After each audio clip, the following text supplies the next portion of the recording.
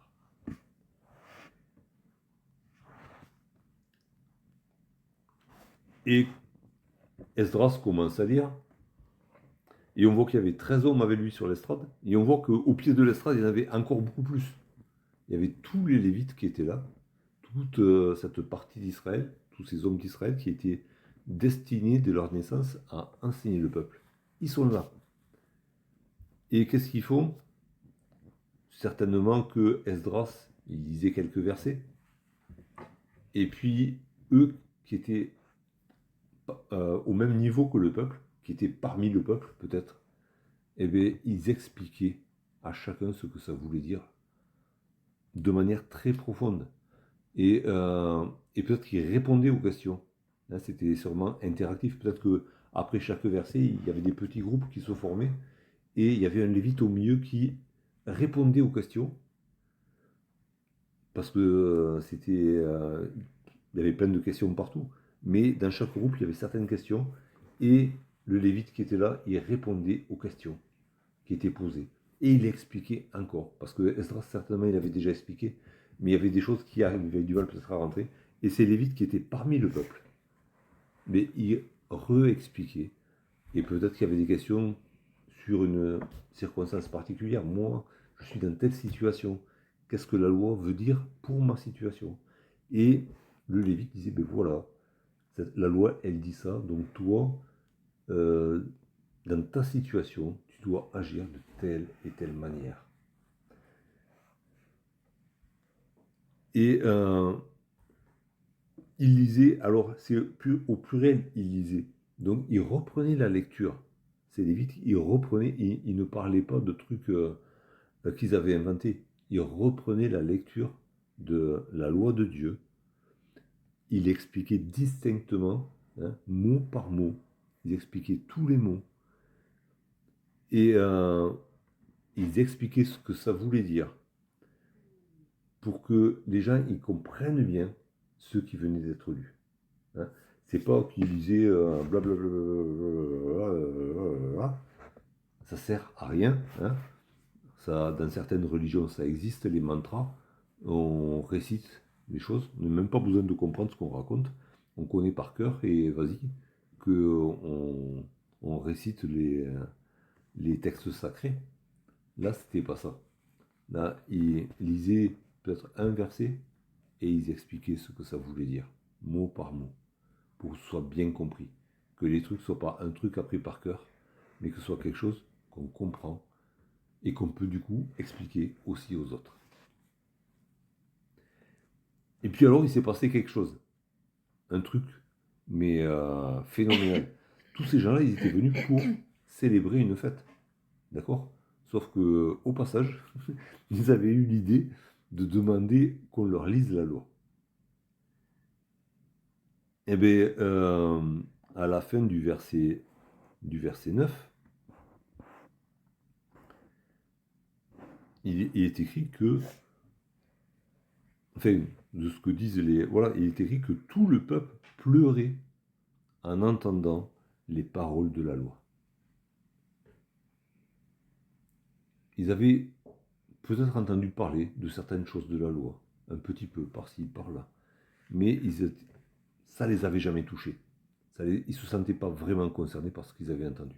Mais ce jour-là, où on leur a lu la loi pendant 6 heures, et c'était pas fini, hein. Il y en avait encore pour les jours suivants, on le verra la prochaine fois, mais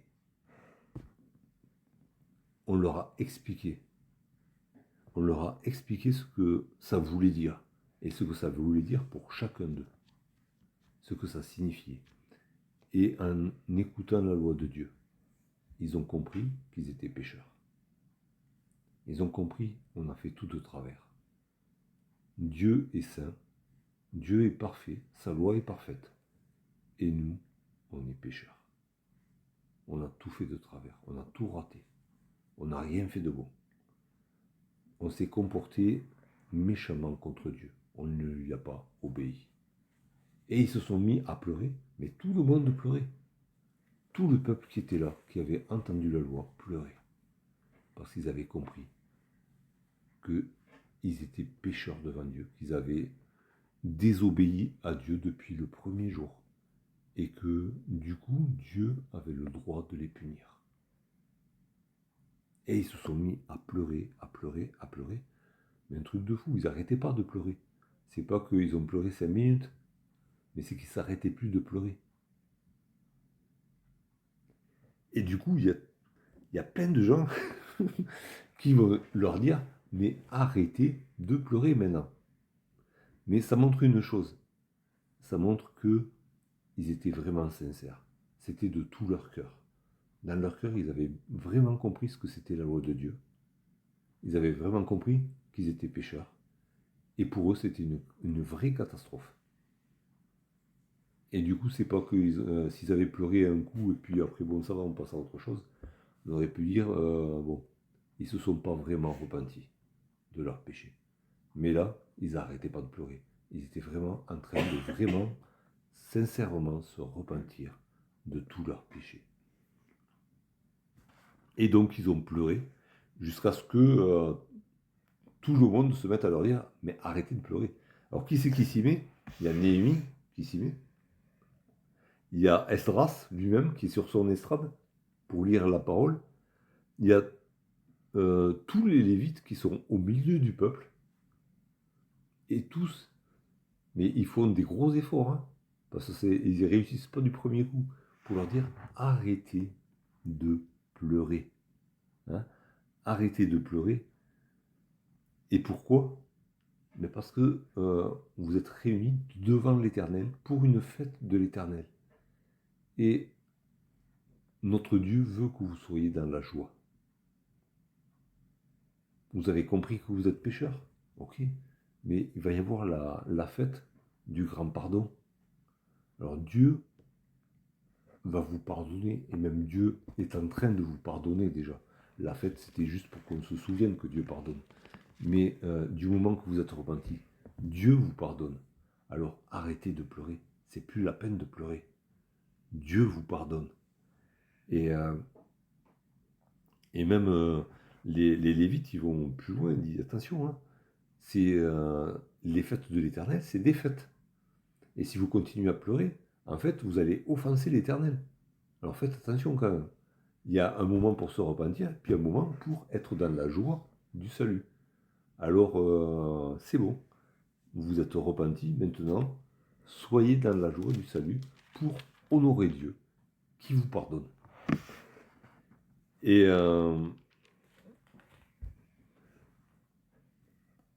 du coup, ils leur disent, allez-y, vous avez apporté des provisions pour faire la fête, ben c'est le moment de manger ce que vous avez apporté. Hein, et certainement que, comme c'était pour une fête, il y avait de très bonnes choses. Hein. On ne va pas manger un sandwich vite fait un jour de fête. Hein. Donc forcément, ils étaient, bon, ils faisaient des feux de camp certainement pour réchauffer les trucs et pour finir de cuire, j'imagine. Mais ils avaient porté plein de provisions parce que la fête allait durer longtemps. Hein. Et dit, allez-y, c'est le moment de sortir vos provisions et de faire la fête pour de vrai. D'autant plus que ce sera une vraie fête, puisque vous avez compris le sens de la fête aujourd'hui. Vous avez compris que quand on se repent de ses péchés, Dieu pardonne. Et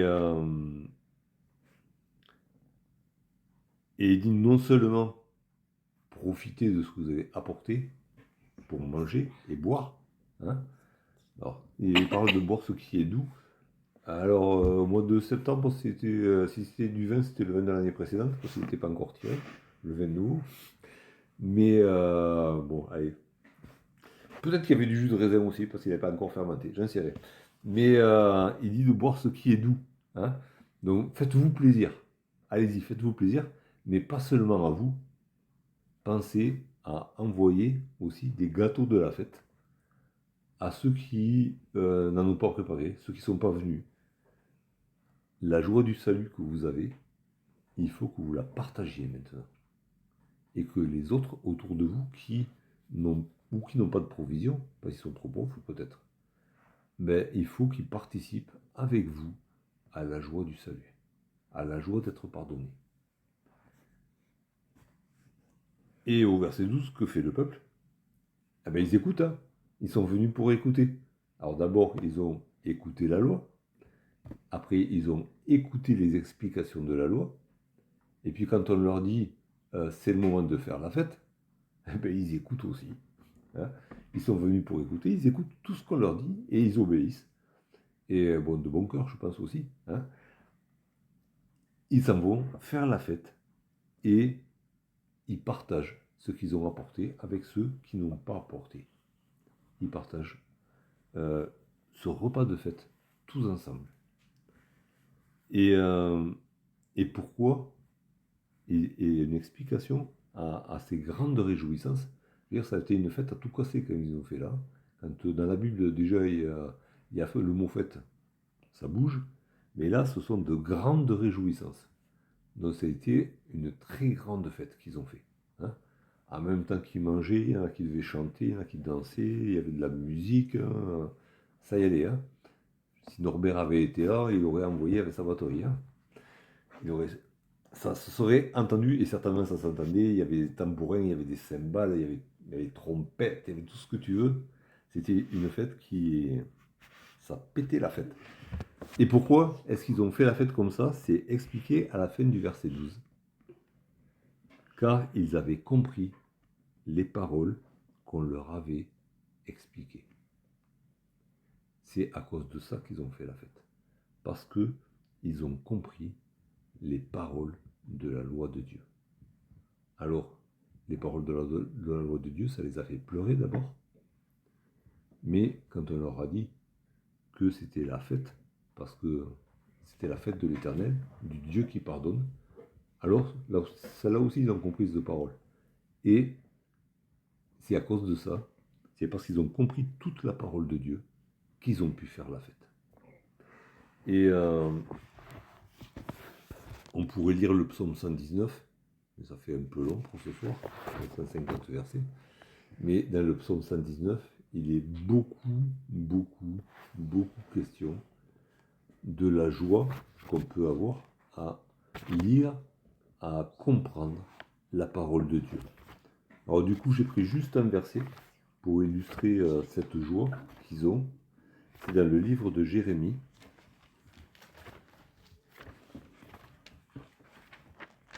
Le livre de Jérémie au chapitre 15.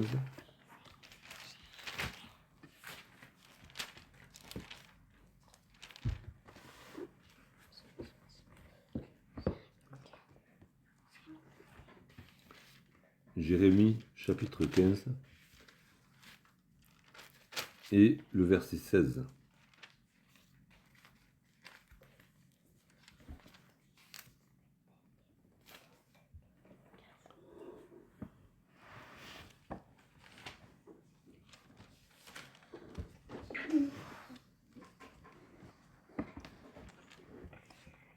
Et Jérémie qui lui est au milieu d'un peuple qui n'écoute pas la parole de Dieu.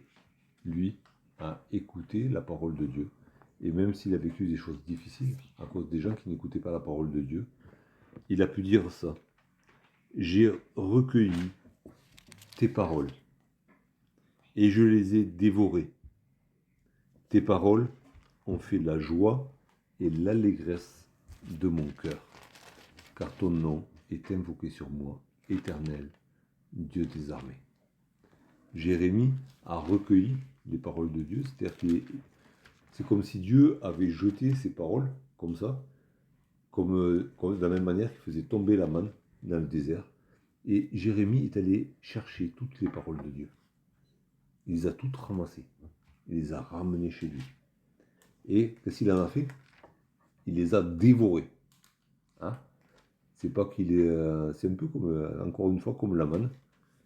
Il fallait la manger le jour même. Mais Jérémie a recueilli toutes les paroles de Dieu et il les a dévorées le jour même. Il a tout avalé et il y a une comparaison avec la digestion. Hein, quand on mange, après on digère et ce qu'on a mangé, ça nous donne des forces et ça nous fait grandir. Mais Jérémie a fait ça avec la parole de Dieu. Hein, et puis il y a ce petit chant qui dit « Lis ta Bible, prie chaque jour, si tu veux grandir. » Donc, prends ta Bible et tu la manges dans l'esprit, forcément. Et ce que tu auras compris de la Bible te fera grandir. Et là, c'est la même chose. Jérémie a mangé les paroles de Dieu et ça produit de la joie dans son cœur. De la même manière que ces gens-là, à l'époque de Néhémie, ont été dans la joie parce qu'ils avaient compris toutes les paroles qu'on leur avait dit. Et j'ai sauté cette petite phrase qui est juste au-dessus, quand Néhémie, Esdras et les autres veulent calmer les pleurs du peuple. Et ils leur disent, ne vous affligez pas, car la joie de l'Éternel sera votre force. On a un Dieu qui est joyeux. Un Dieu qui est joyeux et qui donne la joie quand il nous pardonne de nos péchés. Et cette joie-là, c'est notre force. Il ne faut jamais oublier qu'on est pécheurs, mais que Dieu nous a pardonné. Et quand on comprend ça, ça nous remplit de joie. Et cette joie, c'est notre force. Alors, n'hésitons pas à imiter ce peuple de Dieu qui s'est réuni comme un seul homme pour demander qu'on lui lise la loi de Dieu. Et une fois qu'on lui a expliqué la loi de Dieu, il s'est repenti de ses péchés. Et derrière, il a pu faire une grande fête parce qu'il savait qu'ils avaient été pardonnés par Dieu.